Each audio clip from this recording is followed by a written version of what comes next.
अगर हम लोगों को आत्मनिर्भर बनना है, अगर चाइनीज प्रोडक्ट्स को बैन करना है, तो आज जिस टॉपिक के ऊपर बात करने वाले हैं वो टॉपिक के बारे में आप लोगों को जानकारी रखना बहुत ज़रूरी है। नमस्कार दोस्तों, मैं हूं अमित और आप देख रहे हैं data dog. So that being said, let's get started. सबसे पहले स्टार्ट करते हैं मोनोपोली के बारे में बात करके।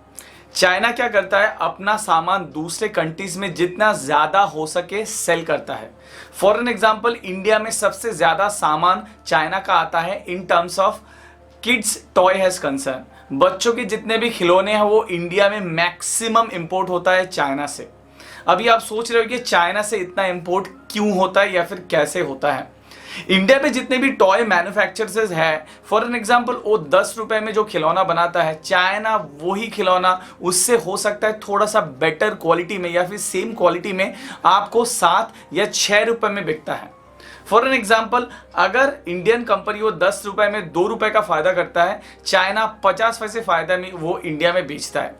अभी अगर ऐसा 2, 3, 4, 5 साल चलता रहा तो ऑटोमेटिकली हम लोग जो नॉर्मल पीपल है, हम लोग क्या देखेंगे, चलो यार यहाँ पर सस्ते में अच्छा सामान मिल रहा है तो हम लोग ये क्यों नहीं खरीदेंगे।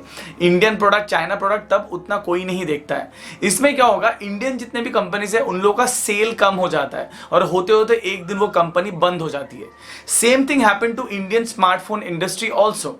इंडिया में पहले माइक्रोमैक्स था, लावा था, इंटेक्स था। हालांकि ये सब इंडियन फॉर्म्ड कंपनीज थे, लेकिन प्रोडक्ट वो बाहर से मंगवाते थे। लेकिन जब बाहर की कंपनी इंडिया में आके देखा, अरे यहाँ पर एक बहुत अच्छा मार्केट है तो हम लोग अपना सामान इंडिया में भी बेच सकते हैं, तब उन्होंने धीरे धीरे इंडिया में आके अपना सामान बेचना स्टार्ट किया। और उसके बाद जैसे आपको पता है, Xiaomi है, Realme है, ऐसे बहुत सारे ब्रांड है जो आज इंडियन स्मार्टफोन इंडस्ट्री को डोमिनेट करता है। अभी आप सोचते होंगे चाइना इतना सस्ते में इतना अच्छे अच्छे सामान कैसे बनाता है, तो इसका भी ये है, चाइनीज गवर्नमेंट ये सभी कंपनीज को प्रोमोट करती है। जी हाँ, और कंपनीज को सब्सिडीज देती है, उन लोगों को पैसा देती है, इन्वेस्टमेंट करती है वो सब कंपनीज को, क्योंकि चाइना चाहती है कि उनका कंपनी, उनके देश का कंपनी बाहर की कंपनियों को बंद करवा के वहां पर उस मार्केट में अपना दबदबा या फिर कब्जा बनाए।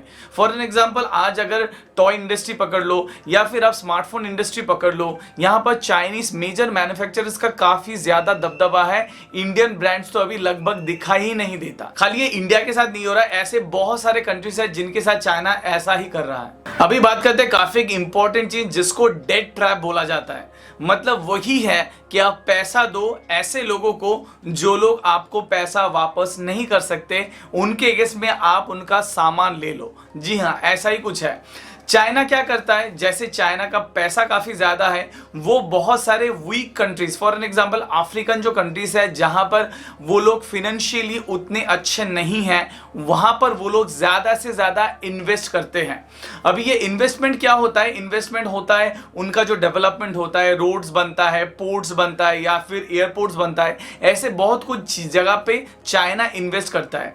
अभी वो कंट्री अगर वो इन्वेस्टमेंट रीपे नहीं कर पाता है, चाइना उनका कुछ एरिया या फिर कुछ जो जगह होता है वो ऑक्युपाई कर लेता है या फिर लीज में ले लेता है। फॉर एन एग्जांपल, मैं आपको बताना चाहता हूं कि केनिया का एक बहुत बड़ा पोर्ट है जिसका नाम है मुंबासा पोर्ट, जो अभी चाइनीज के अंडर में है, क्योंकि ये चाइना ने पैसा देके उसको डेवलप किया था और कीनिया ने सही टाइम पे इसको रीपे नहीं कर पाया। उसके वजह से चाइना ने इसको ऑक्युपाई कर लिया और वहां पर अपना सब काम करने के लिए वो सब इस्तेमाल कर रहा है। नाइजीरिया एक ऐसा कंट्री है जो बहुत ही जल्दी चाइना के अंडर आने वाला है। मतलब चाइना का बहुत सारा लोन है नाइजीरिया के ऊपर, तो वो भी एक देखने लायक बात है। खाली अफ्रीका नहीं, अगर एशियन कॉन्टिनेंट देखा जाए, यहाँ पर भी बहुत सारे देश है जिसके ऊपर चाइना का काफी दबदबा है। फॉर एन एग्जाम्पल, श्रीलंका का जो हम्बनटोटा पोर्ट है जिसको डेवलप करने में चाइना ने बहुत ज्यादा मदद किया था श्रीलंका का, अभी वो लोग रीपे नहीं कर पाए, तो 99 इयर्स के लिए लीज में ले लिया है वो हम्बनटोटा पोर्ट को चाइना में। अभी ये चाइना क्या कर सकता है, इसको इस्तेमाल कर सकता है अपने मिलिट्री बेस के हिसाब से भी इस्तेमाल कर सकता है, और ये इंडिया के काफी नजदीक है, तो उन लोगों को काफी ज्यादा फायदा मिल सकता है अगर फ्यूचर में कोई वॉर या फिर कोई भी स्ट्रेटेजिक चीज होना है तो। कॉपी करने के लिए चाइना एक नंबर में है। जी हाँ, चाइना और एक चीज बहुत अच्छा करता है, वो है चाइना एक्सपोर्ट ज्यादा करता है, इंपोर्ट कम करता है। मतलब ज्यादा सामान बाहर के देश में बेचता है, लेकिन बाहर का सामान उनके देश में कम ही बेचता है, बहुत ही कम बेचता है। और बेचता भी तो उसका अलग अलग टर्म्स एंड कंडीशन है, जिसके बारे में थोड़ी देर बाद में बात करेंगे। इवन अगर देखा जाए YouTube, WhatsApp, Facebook, Amazon, Google, ये सभी चीज चाइना में नहीं चलता। जी हाँ, चाइना में ये सब चीज नहीं चलता, लेकिन वो लोग क्या किए, उनके लोकल जितने भी कंपनीज हैं यही सब एप्स को कॉपी करके खुद का ऐप बना दिए। फॉर एग्जाम्पल फेसबुक हो गया, वीवो, अमेजन है उनका अलीबाबा, गूगल है आपका बाइडू, या फिर यूट्यूब है उसका यूक्यू, ऐसे बहुत सारे एप्लीकेशन है वो लोग कॉपी करके चलाते हैं। और सबसे इंटरेस्टिंग वाला बात है, ये सभी कॉपी कैट जो कंपनीज है, ये सब कंपनीज को चाइनीज गवर्नमेंट प्रोमोट करती है। जी हाँ, वो लोग चाहते हैं इंटरनेशनल जितने भी ये सब चीज है वो सब कॉपी करके वो लोग अपने देश में बनाए, बाहर का सामान उन लोगों को इस्तेमाल करना ना पड़े। फॉर एग्जाम्पल अगर ये इंडिया है या फिर यूएस है, अगर हम लोग कोई भी चीज अगर हम लोग बनाते हैं, अगर यूके का कोई कंपनी हमारा चीज कॉपी करके बनाता है, तो हम लोग यूके में जाके कोर्ट में केस कर सकते हैं। लेकिन यहाँ पर क्या है, चाइना में ऐसा कोई लॉ ही नहीं है, आप कुछ भी कॉपी कर लो चाइना का, कहीं पर भी जाके आप इसको केस नहीं कर सकते, क्योंकि इसके पीछे गवर्नमेंट है, गवर्नमेंट इसको सब्सिडी देती है, गवर्नमेंट इसको सपोर्ट करती है। इवन खाली यही नहीं, गवर्नमेंट ये सब कंपनीज को प्रमोट भी करती है।